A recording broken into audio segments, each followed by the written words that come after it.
A mistake-filled day dooms Brendan Sorsby and the Bearcats. Mike Petraglia inside Nippert Stadium. Here on Saturday afternoon, the Bearcats fall 31-24 to the West Virginia Mountaineers.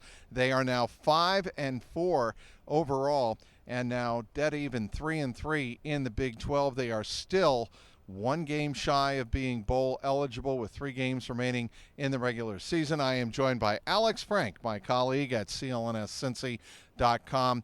Alex, Brendan Sorsby, he threw 2 interceptions, essentially. He threw 1 pick six, basically 70 yards in length, and that was a killer in the first half. And then he threw what was termed to be a backwards pass. That was a scoop and score for another touchdown, and he also fumbled the ball after running for a first down. That set up a West Virginia field goal. In total, 17 points he gift-wrapped to the West Virginia Mountaineers. After the game, Sorsby said, "Those mistakes can't happen. I know they can't happen. It's a terrible day for me, but we have to move forward, and I have the confidence that the whole team will be able to do that." He said all the right things, but you're right, Mike. When you give up 17 points, when you gift wrap them to the opposing team, it's tough to overcome that. I thought Dante Corleone had the line of the post-game press conference when he said it was a weird game, because you look at the box score and you think the Bearcats win this game by 20. They outgained the Mountaineers by nearly 200 yards. They had 15 more first downs. They were very good on third down.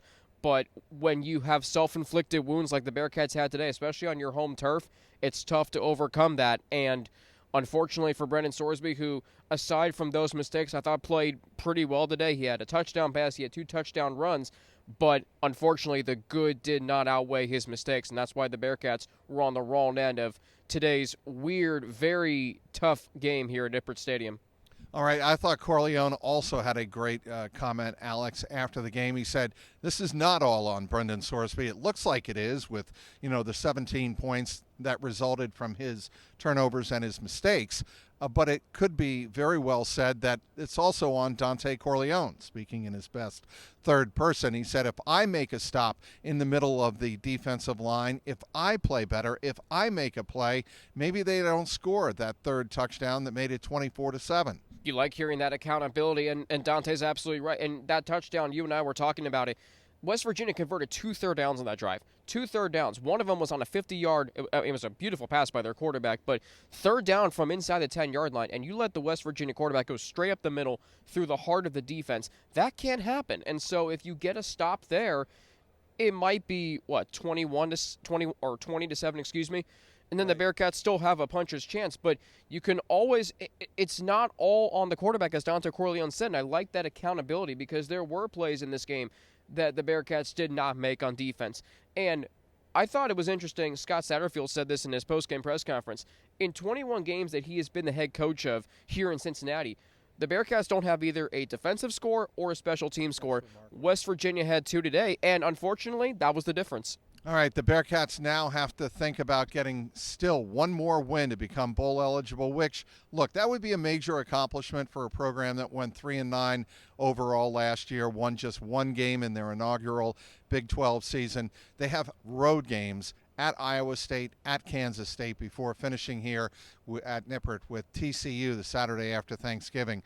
What are the Bearcats, as shortly and briefly and concisely that you can put into words, Alex, what are they going to be able to do in the next 2 weeks on the road to maybe steal a win? To be honest, they've proven they can beat any team in the Big 12. I saw them go toe-to-toe in the first half with Colorado and make that a competitive game in the second half after falling behind by 17 points. But that's where I'll say first, Mike, they can't fall behind by 3 scores. They just can't. Iowa State and Kansas State are too good, especially at home in what's going to be adverse conditions, whether it be with the crowd or the weather in late November, whatever it's going to be, because those 2 teams are fighting for a Big 12 championship berth. The Bearcats, even though they say they can, I don't know if that's still in the cards, but you got to go in there short-term memory and know that you are good enough to beat any team in this conference, even on the road. But that's what makes this loss so tough, Mike. It's because, yeah, a bowl game would be a great accomplishment this season after all that last year was, but after starting 5-2, I think you and I both felt like this team was capable of more than that.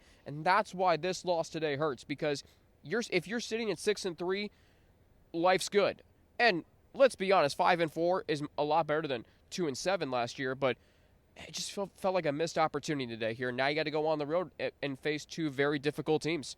All right, the final again here inside Nippert Stadium, West Virginia 31 and the Bearcats 24. They have 3 games remaining, 3 more opportunities to become bowl eligible. We will have you covered all over social media and online. We'll start with online, CLNSCincy with a Y.com.